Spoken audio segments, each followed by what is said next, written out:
Nih, oke, kita akan melaksanakan pelatihan SAP 2000 studi kasusnya gedung bertingkat.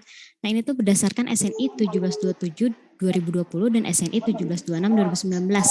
Nah, ini SNI apa sih? SNI 1727 itu adalah SNI pembebanan. Jadi kalau gedung ini tuh sebenarnya bebannya tuh udah diatur. Nah, itu di SNI 1727. Dan SNI 1729 ini itu tuh SNI struktur bangunan tahan gempa. Jadi sekarang tuh sebenarnya kita tuh udah diwajibkan nih untuk cek mengenai kegempaan untuk struktur gedung kita, ya. Terus apa aja sih nanti syarat-syarat yang harus dipenuhi di SNI 1726 ini nanti kita bahas juga ya. Yang pertama kita pengenalan dulu ya mengenai SAP 2000. Jadi apa sih SAP 2000 itu? Jadi SAP 2000 ini tuh merupakan program perhitungan kekuatan struktur, khususnya nih bangunan-bangunan bertingkat tinggi dan jembatan. Nah, terus si SAP 2000 ini tuh dikembangkan berdasarkan program SAP 1 pada tahun 75. Berarti udah lama banget nih si SAP 2000 ini nih. Sekitar berapa ya? 50 tahun ya? Lebih tua mungkin dari kita.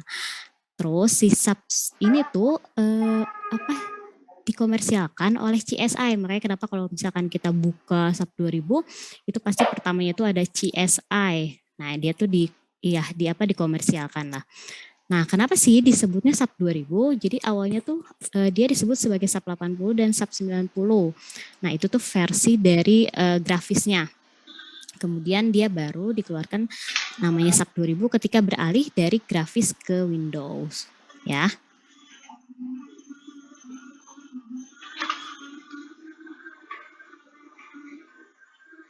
Coba.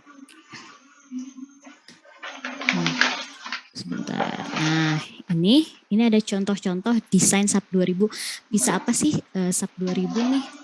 Yang pertama dia bisa bikin struktur bangunan baja. Nih kayak gini ya, misalnya kalian mau bikin warehouse, terus bisa juga struktur jembatan baja nih kayak gini. Yang paling umum sih kita lihat jembatan rangka baja ya. Terus kalau untuk struktur baja yang terbaru itu stadion apa tuh yang di Jakarta? Yang Stadion Internasional Jakarta yang baru dibuka banget ya. Yes, nah ini juga struktur rangka baja nih.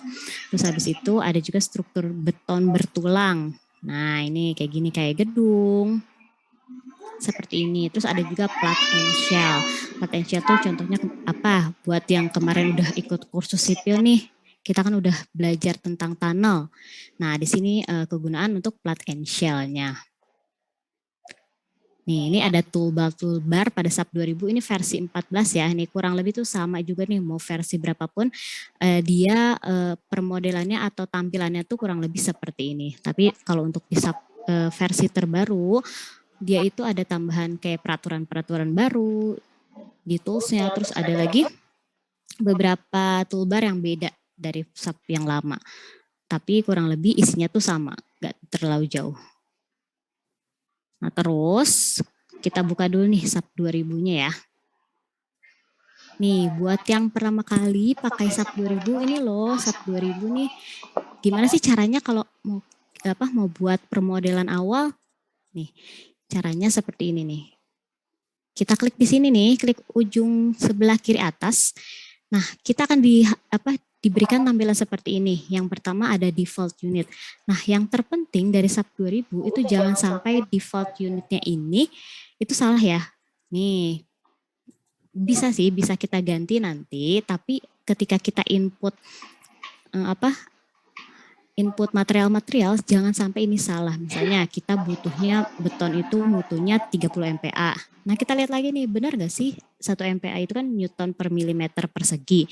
Nah jangan sampai satuan ini salah ya. Kalian jadi inputnya kilogram per meter persegi. Nanti khawatirnya gedungnya malah membacanya itu mutu yang dihasilkan itu lebih rendah. Nah, terus kita juga punya yang pertama yang sering dipakai itu ada grid only di sini nih. Ya. Ini biasanya kalau kita mau merencanakan gedung, kita pakainya grid only ini. Terus ada juga BIM. Nih, BIM itu ya simple BIM ya, balok sederhana. Kalau misalkan yang masih mahasiswa pasti familiar banget nih sama perhitungan simple BIM di mekanika teknik. Nah, kalau kalian sudah menguasai SAP 2000, kalian nggak perlu repot-repot lagi nih buat tahu bener nggak ya hasil mekanika teknik kita nih. Kalian bisa gunakan fitur BIM ini di SAP 2000. Terus ada lagi dua dimensi truss. Dua dimensi truss itu maksudnya rangka baja tapi versi dua dimensinya. Artinya sebelahnya doang deh, sebelah dari jembatan. Nih ya, kalau misalkan tiga dimensinya kita buat aja replikat atau kita copy. Atau bisa juga dengan menggunakan ini. Atau bisa nggak sih kalau misalkan kita mau bikin jembatan rangka baja tapi di grid only, bisa juga ya. Jadi grid only ini nggak cuma untuk gedung, tapi maksudnya dia itu permodelan yang menggunakan koordinat-koordinat seperti itu. Nah terus kalau kita mau buat tunnel, nih bisa banget pakai shell. Ya, di sini ada shell juga biasanya untuk permodelan tunnel atau juga cerobong asap. Nih, bisa pakai shell. Terus di sini staircase, kalau kalian mau merancang tangga tapi tangganya dibuat terpisah, nggak dalam satu gedung. Ini bisa pakai di sini staircase. Tapi biasanya sih kalau misalkan kita merencanakan gedung bertingkat, pasti kita pilih yang grid only ini. Ya, ini kita coba dulu, kita klik yang grid only-nya. Nah, itu ada apa aja sih? Seperti ini. Jadi nanti kalian tuh ditampilkan nilai-nilai ini nih. Ini ada number of grid lines, terus ada juga grid spacing, terus ada juga first grid line location. Nih, nah ini apa? Ini nanti kita nanti kita jelaskan atau saya jelaskan di seiring berjalannya waktu, tapi kita lihat dulu nih dia punya tools-tools apa aja sih di SAP 2000. Nih tampilannya seperti ini. Yang pertama harus kalian pahami itu adalah sumbu koordinat dari SAP 2000. Buat yang sering masih bingung nih, apa sih sumbu global dan apa sih sumbu lokal? Nih ini ya, nih kalian lihat dulu deh. Nih, saya zoom ya soalnya karena layar komputer saya itu agak besar, jadi khawatirnya nggak kelihatan nih sama kalian. Jadi kita zoom dulu. Sudah terlihat ya. Jadi ini kan ada sumbu X, Y, dan Z. Nih sudah terlihat ya. Jadi si SAP 2000 ini tuh punya 3 sumbu. Di mana sumbunya itu menyesuaikan dengan koordinat Cartesius. Jadi masih ingat ya koordinat Cartesius itu apa? Dia tuh menganut sistemnya kalau misalkan dia ke arah kanan nih, ini kan X ya, dia kan punya tanda panah nih ke sana. Atau kalau kita lihat sebagai tampilannya XZ, nih, ini dia punya X ke kanan dan Z ke atas. Sama kayak Cartesius ya. Kalau X ke kanan itu dia positif nilainya. Nih seperti ini. Kalau Z ke atas itu dia nilainya positif. Fungsinya apa sih kita tahu positif dan negatif?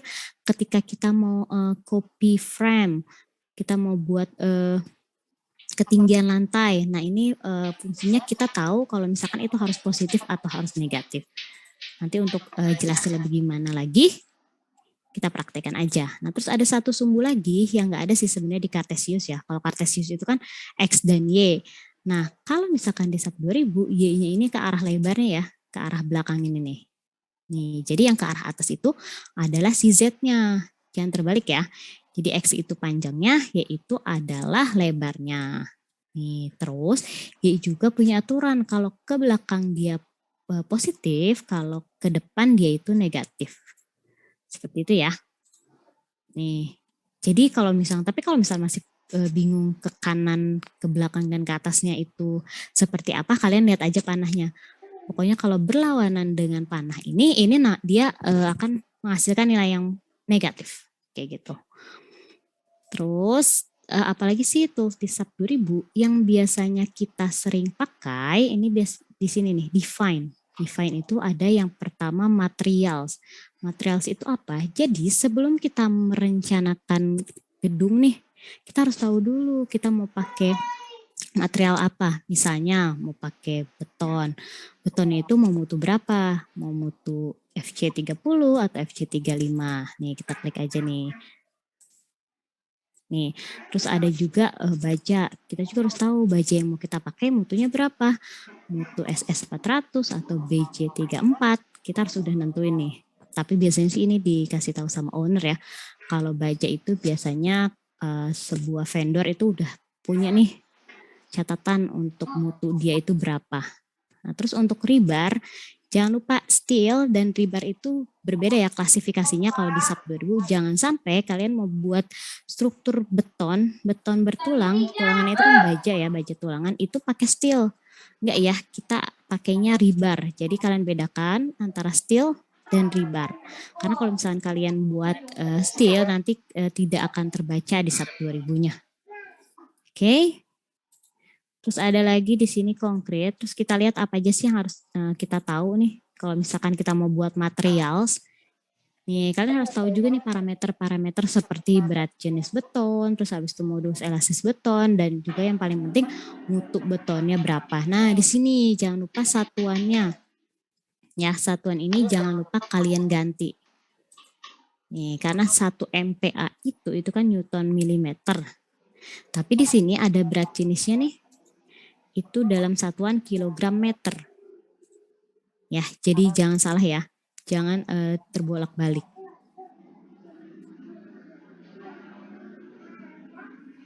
Oke, selanjutnya kalau untuk baja, nih, kalau untuk baja sama ya, dia juga butuhnya berat unit volume, terus modulus elastis sama FY dan FU. Kalau misalkan backgroundnya sipil pasti udah tahu ya FY itu apa, FU itu apa. Ada nggak di sini yang bukan teknik sipil nih? Kira-kira.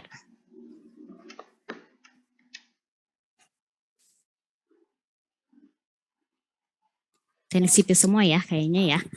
Oke, selanjutnya apalagi di sini setelah kita buat materialsnya, kita buat section propertiesnya. Apa sih section properties? Itu tuh semacam dimensi penampangnya kira-kira nih. Namanya kan preliminary design ya. Jadi sebelum kita mau membuat struktur gedung, kita juga harus tahu nih kira-kira berapa sih ukuran yang sesuai untuk struktur kita. Nah, tapi kira-kira kita di sini itu ada aturannya juga ya. Kira-kira kita itu berdasarkan SNI 2847 tahun 2019. Nih, nah contohnya kita membuat frame section. Nih, si SAP 2000 ini nih sudah kasih template, misalnya kalau mau buat baja, dia sudah memberikan IWF, memberikan UNP, terus ada juga L dan juga ada double angel. Terus kalau misalkan konkret, di sini dia sudah memberikan balok kotak, balok bulat, terus habis itu precast U, di sini juga sudah ada ya di SAP 2000. Terus yang perlu lagi, yang penting juga itu ada di sini load patterns. Nih seperti ini. Apa sih load patterns? Jadi dia itu semacam pendefinisian dari beban-bebannya. Misalnya ketika kita mau buat gedung bertingkat, kira-kira beban apa sih yang akan kita input di SAP 2000? Biasanya kan ada beban mati, terus ada juga beban hidup, ada juga beban gempa, ya, ada juga gempa itu gempa statik, dinamik. Nah, sebelum kita input di SAP 2000, ini kita harus masukkan dulu nih di sini nih. Nih, kayak misalkan, beban hidup.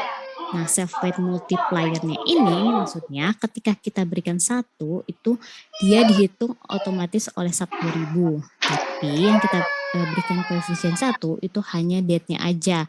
Karena date ini maksudnya adalah berat struktur ini ya, balok, pelat, kolom, seperti itu. Nah, si berat betonnya itu dihitung otomatis oleh SAP 2000. Tapi kalau misalkan di perkuliahan biasanya kan kita hitung manual ya. Oh, berat baloknya berapa, terus berat beban orangnya berapa, kayak gitu ya. Kalau misalnya kita mau cari momen di perkuliahan, tapi kalau misalnya di SAP 2000 nggak perlu ya. Jadi si SAP 2000 ini sudah otomatis menghitung berat untuk struktur utamanya sendiri. Seperti itu. Terus ada lagi di sini load case. Jadi ini adalah case-case nanti yang sudah kita input di load patterns itu akan masuk di sini di load case. Tapi si load patterns ini itu dikhususkan untuk beban-beban statik. Nah, kalau untuk beban-beban dinamik, misalnya gempa dinamik, nah itu kita add new load case, artinya kita tambahkan di load case barunya. Ya, Selanjutnya ada lagi load combination. Ini kita jelaskan secara cepat aja ya, karena ini kan nanti kita gunakan kalau untuk kita mengetahui lebih lanjut apa sih kegunaannya. Nah, tapi sebelumnya kita perkenalan dulu nih fungsi-fungsi dari tools-tools ini tuh apa aja. Ya, selanjutnya ada load combination. Nah, apa sih load combination? Jadi kalau misalkan kalian pernah belajar kombinasi ya, di perkuliahan itu kayak yang 1,4 DL, 1,2 DL ditambah 1,6 LL. Nah, itu nanti kita input di mana di sini? Di load combination. Tapi kan kalau di perkuliahan paling kita dikasihnya cuma 1,4 DL, terus 1,2 ditambah 1,6 LL, cuma 2 itu aja ya. Tapi kenyataannya si SN ini standarnya dia punya 8 aturan yang nanti akan kita jabarkan menjadi 20 aturan. Jadi sebenarnya nggak sesederhana 1,4 DL ditambah 1,2 DL dan 1,6 LL ya. Oke, selanjutnya yang sering kita pakai lagi nih function. Jadi ada respons spektrum. Di sini udah pada belajar bangunan tahan gempa belum nih? Teman-teman. Ada yang sudah belajar bangunan tahan gempa? Sudah, tapi lupa. Oke, Kak Mardi sudah ya? Sudah. Oke. Ada juga yang belum, ada juga yang sudah lupa. Nah, jadi kan nanti tuh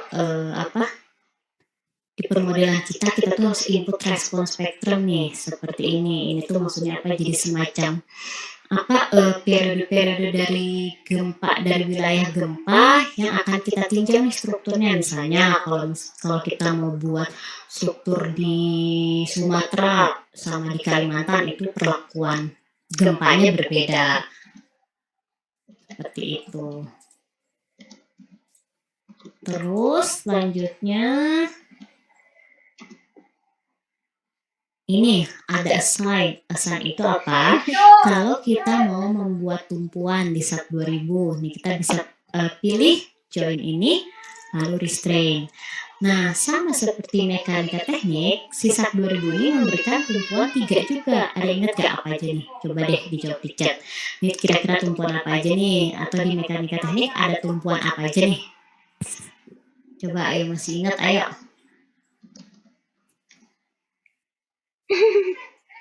Sendi, tumpuan jepit, tumpuan roll. Betul, sendi, jepit, dan roll ya. Itu harus diingat-ingat ya. 3 tumpuan ini. Nah, yang pertama ini di SAP 2000 ini adalah tumpuan jepit. Terus di SAP 2000 ini adalah tumpuan sendi. Dan ini adalah tumpuan roll ya.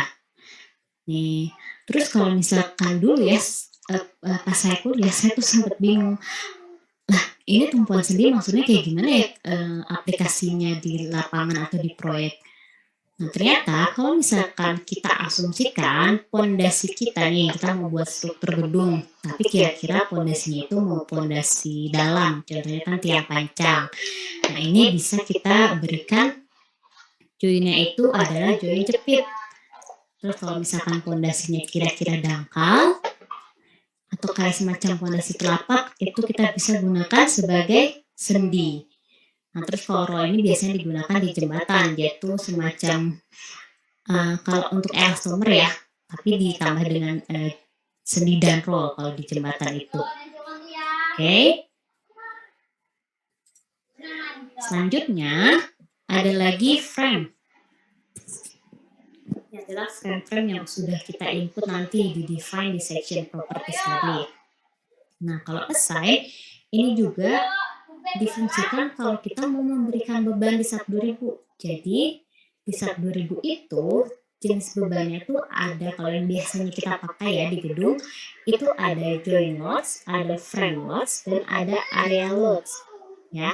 Joint loads itu apa? Itu maksudnya kalau kita punya joint atau sambungan itu kita bisa berikan beban. Bebannya itu berupa force. Force itu artinya beban terpusat ya. Nih, terus ada lagi frame loads. Frame loads ini ada point dan ada juga distribute. Kalau kita belajar mekanika teknik, kan ada beban terpusat, ada beban terbagi rata ya. Nah, kalau di SAP 2000, maksudnya beban terpusat itu adalah beban point. Nah, kalau beban terbagi rata, itu baru beban distribut ini nih.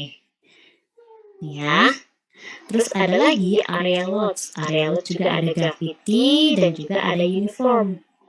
Sama ada juga uniform to shell. Nah, kalau gravity ini tuh maksudnya semacam beban terpusat tapi di plat. Nah, kalau uniform itu beban terbagi rata tapi di plat. Uniform to frame ini saya pernah coba antara uniform dan uniform to frame ini sama aja sih hasilnya. Ya, tapi biasanya digunakan untuk uniform shell. Oke. Terus kalau analyze ini itu kalau kita sudah membuat permodelan dan kita mau running ya, mau running atau mau tahu hasil gaya-gaya dalam, biasanya klik di sini, analyze lalu run analisis ini. Nih, tapi sebenarnya bisa aja sih kita pencet langsung di sini ya. Jadi kita nggak perlu pencet 2 kali, sudah analyze lalu run analysis ini nih sama aja kok di sini. Oke, kalau select ini biasanya kalau kita mau memilih frame-frame tertentu, ini bisa klik select di sini nih. Nanti kita bisa memilihnya struktur apa yang kita inginkan itu berdasarkan propertiesnya. Misalnya kita mau pilih balok anaknya saja atau balok induknya saja, atau kita sudah menggrup-grupkan frame-frame tertentu. Misalnya kita sudah menggrouping ini tuh balok anak sebelah kanan, balok anak sebelah kiri. Jadi tanpa kita mengklik-klik ulang, si SAP 2000 itu sudah memberikan fitur group di sini. Ya, selanjutnya yang biasanya sering dipakai juga ini ada display. Nih, display itu banyak. Kita bisa melihat kalau misalkan sudah menginput beban, misalnya sudah menginput beban balok sebesar 100 kg per meter. Nah, itu mau show atau melihat hasil pembebanan kita betul apa enggak sih? Nah, kita bisa klik di sini nih, display, lalu show load assign. Nah, tadi kita input di mana? Di join, di frame atau di area. Nah, itu bisa kita lihat lagi.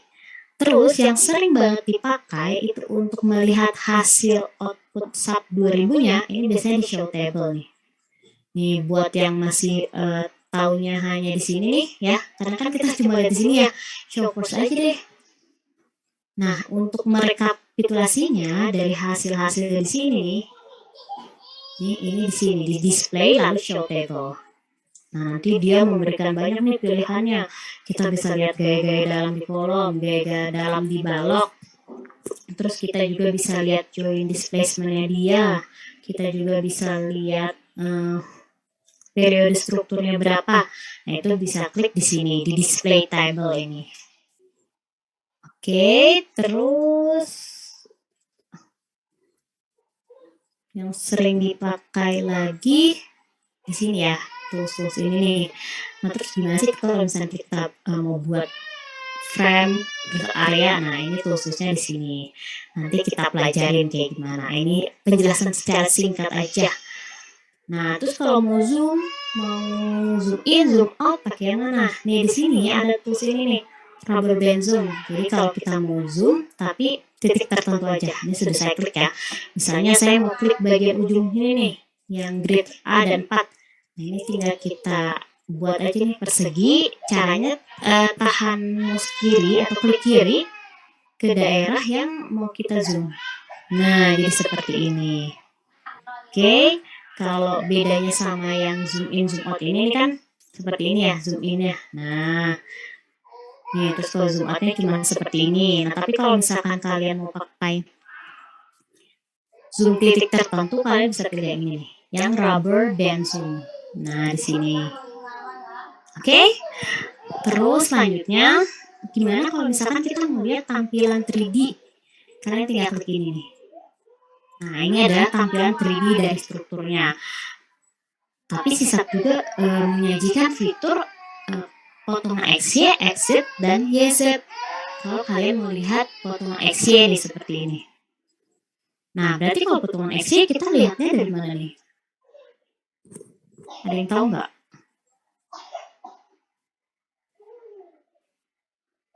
Kalau XY, kira-kira kita lihatnya dari mana nih? Dari atas. Betul, dari atas ya, kalau misalkan untuk tampilan XY. Nah, terus untuk tampilan XZ, berarti kita lihatnya dari mana? Dari depan. Betul.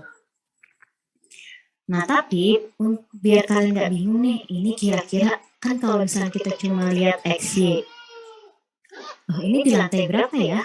Kita nggak tahu, cuma diberitahu nih 12.000 milimeter. Terus kalau misalkan 12.000 milimeter itu ketinggian berapa? Masa kita harus hitung satu-satu? Enggak ya, nggak usah ya. Kita bisa aja langsung tampilkan Windows-nya sebanyak 2 kali nih. Di sini nih, kalian klik di sini. Maaf.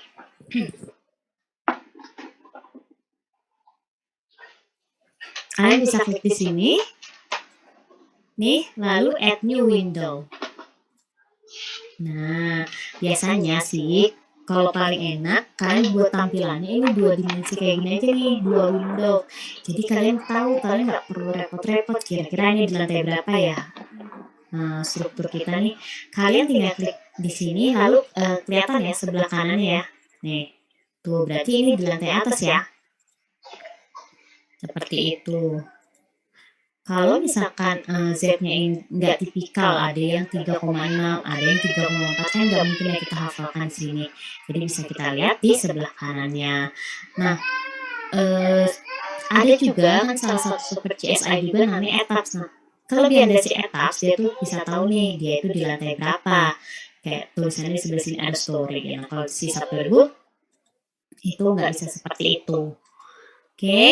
Nah, di sini juga kalau tampilannya exit gimana?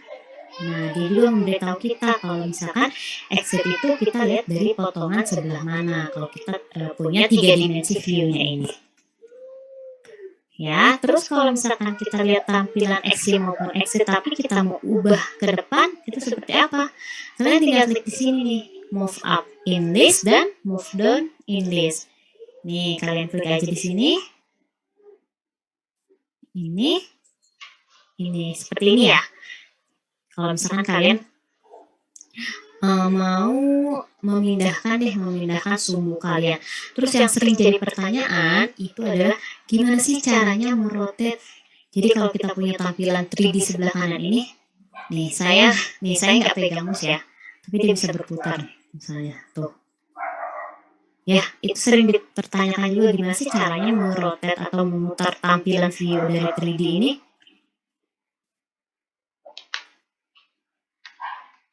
Nah, itu caranya seperti apa? Yang pertama, kalian bisa klik di sini. Ini ada rotate 3D view. Lalu klik kiri di mouse-nya. Nah, seperti itu. Ini kalau misalkan di sub 22 dia perputarannya nggak kelihatan karena dia berat ya. Tapi kalau di sub versi 14 biasanya kelihatan. Nah, jadi kalian bisa rotate 3D view-nya. Terus kalian juga bisa ini tekan keyboard kalian yang tanda panah ke atas sama ke bawah. Ya, atau ke samping kiri, ke samping kanan, nanti perputaran seperti ini. Bisa nggak? Coba, kalian coba deh. Bisa nggak? Bisa ya? Oke. Selanjutnya.